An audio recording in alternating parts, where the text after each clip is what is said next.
ইসলামে ৮টি বিষয় গোপন রাখার ব্যাপারে নির্দেশনা দিয়েছেন। কী এমন গুরুত্বপূর্ণ বিষয় তা আমরা আজকে এই ভিডিওর মাধ্যমে জানব।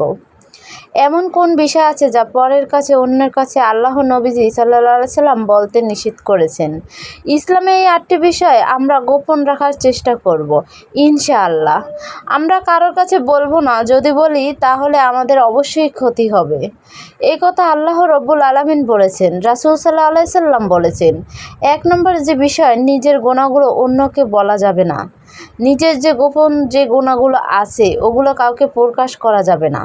আল্লাহ বলেছেন, তুমি গুনাহ করে ফেলেছো, তুমি আমার কাছে ক্ষমা চাও।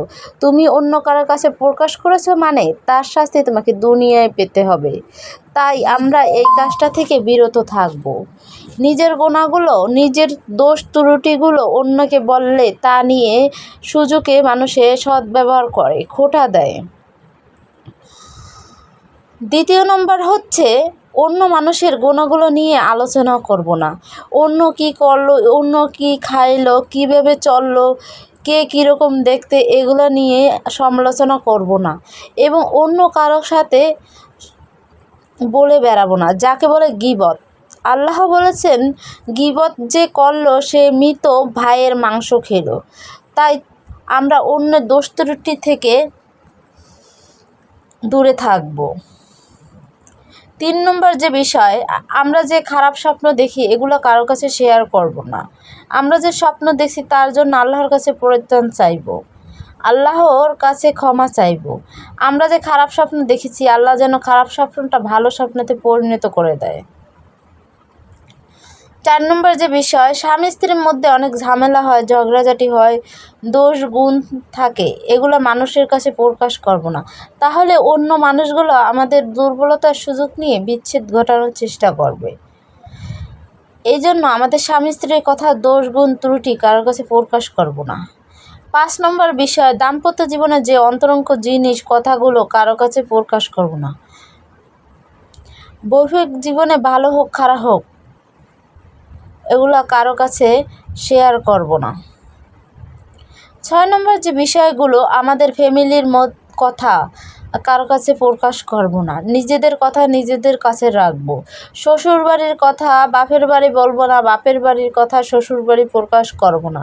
তাহলে সংসারে অশান্তি লেগে যাবে এবং অন্য কারোর সাথে শেয়ার করব না, তাহলে আমাদের সংসারে ঝামেলা পাকানোর চেষ্টা করবে। ৬ নম্বর যে বিষয়, কেউ আমাকে বিশ্বাস করে একটা কথা বলল, কাউকে না বলার জন্য তার অদা ভঙ্গ করব না। বিশ্বাসের মর্যাদা না রাখলে বন্ধুত্ব সম্পর্ক ভেঙে যায়, তাই ভাই বোনের সম্পর্ক ভেঙে যায়। তাই আমরা চেষ্টা করব, ভালো হোক খারাপ হোক গোপন রাখার চেষ্টা করব, কারো কাছে প্রকাশ করব না। ৭ নম্বর বিষয়, আল্লাহর ভালো উদ্দেশ্যে যে কাজগুলো করি, দান সদকা, মানুষকে খাওয়ানো, মানুষের উপকার করা, কল্যাণ করা, এগুলো অন্য মানুষের কাছে বলে বেড়াবো না। তাহলে যাকে দান করলাম সে ছোট হয়ে যাবে, কষ্ট পাবে। আল্লাহর রাস্তায় কিছু দান করলে সেটা নিয়ে মাইকে সমাবেশে বলে বেড়ানোটা, সেই দান আল্লাহর দরবারে কবুল হবে না।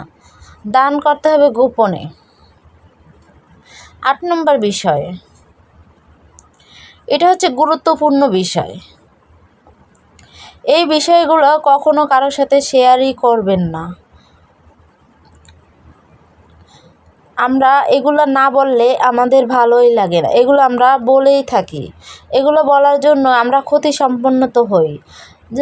আল্লাহর নেয়ামত দেয়া, রিজিকের কথা, ধন সম্পদের কথা, সুখের কথা, সুস্বাস্থ্যের কথা কারণ বদনজর বলতে একটা কথা আছে, মানুষের শত্রুতা বলতে একটা বিষয় আছে। আল্লাহ ফালাক নাস উল্লেখ করেছেন, কারো হিংসার সমর্থন হয় না। আমরা মনে করি যে আমার এত আছে, আমার এত টাকা পয়সা আছে, আমার এত স্বর্ণ গহনা আছে, আমি এত সুখে আছি, তাহলে আমি অন্য লোককে বলবো, ও জ্বলবে, ওর খারাপ লাগবে, ও খুব কষ্ট আছে, ও আমার সুখ সহ্য করতে পারবে না, ও জ্বলবে। তাই আমরা বলে ফেলি সুখের কথা, কিন্তু বদনজর এমন একটা জিনিস যা আপনার সুখ ধন সম্পদ এক নিমেষেই ধ্বংস হয়ে যেতে পারে। তাই এই বদনজর থেকে বেঁচে থাকবেন। সব কিছু গোপনীয় সুন্দর।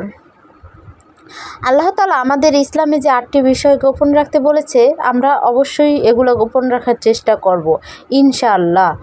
সবাইকে আল্লাহ তৌফিক দিক এই মেনে চলার। আমিন। এরকম আরও গুরুত্বপূর্ণ বিষয়গুলো জানতে আমার চ্যানেলটা সাবস্ক্রাইব করে অল নোটিফিকেশন বাজিয়ে রাখবেন, যাতে ভিডিও ছাড়ার সাথে সাথে আপনার কাছে নোটিফিকেশন চলে যায়। এরকম ইসলামিক আরও বিভিন্ন বিষয়গুলো আপনারা জানতে পারেন। লাইক, কমেন্ট, শেয়ার দিতে ভুলবেন না। আল্লাহ হাফেজ। আসসালামু আলাইকুম।